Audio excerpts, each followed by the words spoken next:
High calorie day benefits. I like to eat. I'm not good at a lot of things. Most people cannot eat more than me in a sitting. You just can't. I'll crush you. Okay, we all got to be good at a few things. I use it to my advantage. Now, I don't eat junk. I'm done with that. But it's a good way to recalibrate metabolism, right? Especially if you've been on an aggressive plan where, you know, your body, I wouldn't like to call it low calorie, although I do use certain low calorie days in certain situations, but it gets metabolism fired up. I mean, Spencer talking about how on a fat loading day, he's well above, what, 6,000, 7,000 calories, and he feels hot. Well, it's not because he was sunbathing. I mean, something's going on with metabolism, right? There's things that happen. Naturally optimized fat-burning hormones. Dietary fat, especially from organic sources, is a very potent tool for increasing testosterone.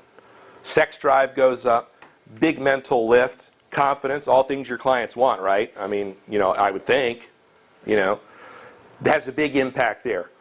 It is a macronutrient cycling protocol, right? The high-calorie day takes you away from what you're doing the other 6 days of the week, right? And typically, it is going to be a high-protein, high dietary fat meal, and I got an example we'll get into, right? Relatively low carbohydrate.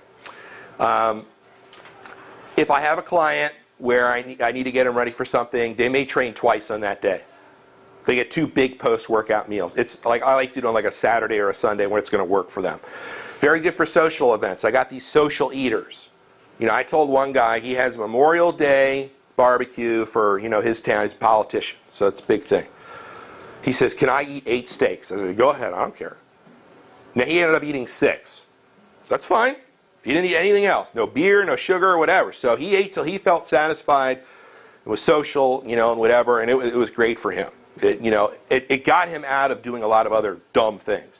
So fat loading we talked about. This is another big one. Somewhat theoretical, but I see the success. When your dietary fat intake increases significantly for, let's say, a day, I believe the body responds by boosting your fat-burning enzymes to the roof, right? It's a natural response. But those enzyme levels remain high for several days thereafter because the body needs to then prepare for what it thinks you may do the next day. So when you return to a more, let's say, normal macronutrient percentage of your day, your dietary fat is not as high on the following day. Your enzyme levels are still high, which theoretically I think does a very good job of attacking more stored fat as fuel. Why do I think that? I read some papers, I'm not absolutely sure, but clients lose body fat quickly when they do fat loading. There's your study. Okay? If anyone wants to publish that, list me on there. You know, that's my conclusion. For men, 1 out of every 10. That's what I found. For women, 1 out of 14. Women are more sensitive to calories. Sorry, ladies. It's just the case. Women are very sensitive to calories. In a lot of cases, they eat too little. If I audit them, they're eating too little, and then we have to recalibrate. So using the high calorie day to get them out of a metabolic rut is very, very effective. They do have some mental blocks in getting past it, but since I tell them they're eating all good food sources, that does tend to soothe their anxieties there. We also want to have a high green vegetable intake. It helps you to utilize the proteins, make sure that you don't, get backed up or anything crazy. They have important vitamins. So you can prepare a lot of vegetable things. You can saute them in butter. You can grill them. You can put olive oil on them, coconut oil. So there's a lot of great things you can do. You can use the vegetables as a dietary fat vehicle, if you like. So I tell a lot of clients.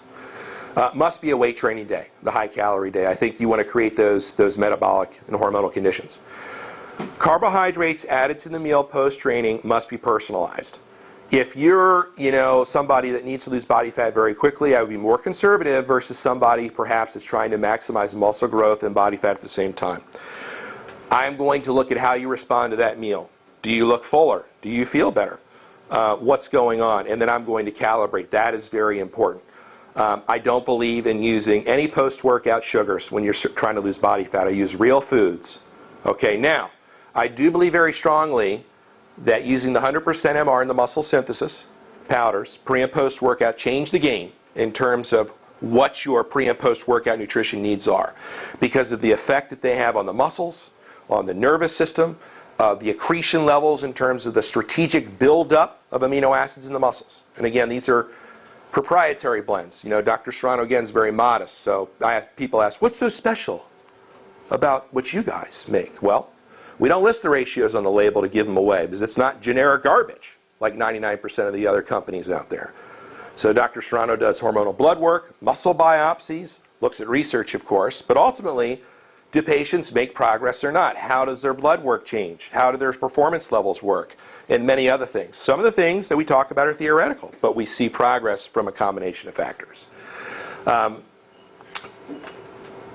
of the questions I get, well, if I'm doing a high-calorie day, why not do more than 2 meals? You want to keep your insulin levels in check throughout the day. If they run wild, you know, you're going to start getting into a fat storing mode, sorry. So the modified fasting, again, perhaps having a brunch later on in the morning, and you know, a late afternoon or early evening meal is what I found to work best because you have that fasted period from the night before, your insulin sensitivity is better, you're about to, you know, put in a lot of food in the system, you don't want your insulin levels running wild, otherwise you're going to have what I call a lot of a spillover effect. So the next day, and even that day, you know, if you're a bodybuilder especially, look in the mirror. Do you look fuller? Right? You feel better? Were your training sessions really good? If you're feeling smooth and just feel lousy in general, we did something wrong. We got to recalibrate. But 9 times out of 10, they tell me, looking in the mirror, I mean, you know, the striations. I mean, there was a guy from Italy preparing for a show, really advanced bodybuilder. Dude's in shape, right? He's like 48. And so he's visiting, you know, and he's going out to eat and, you know, having certain things throughout the day, rice and so forth. It was pretty amazing over the time period of like 4 to 6 hours how much his body changed in terms of striations and so forth.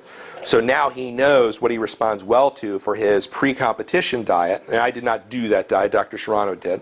But how he's going to respond, you know, a couple days out before the show to make sure he looks great, you know, on stage.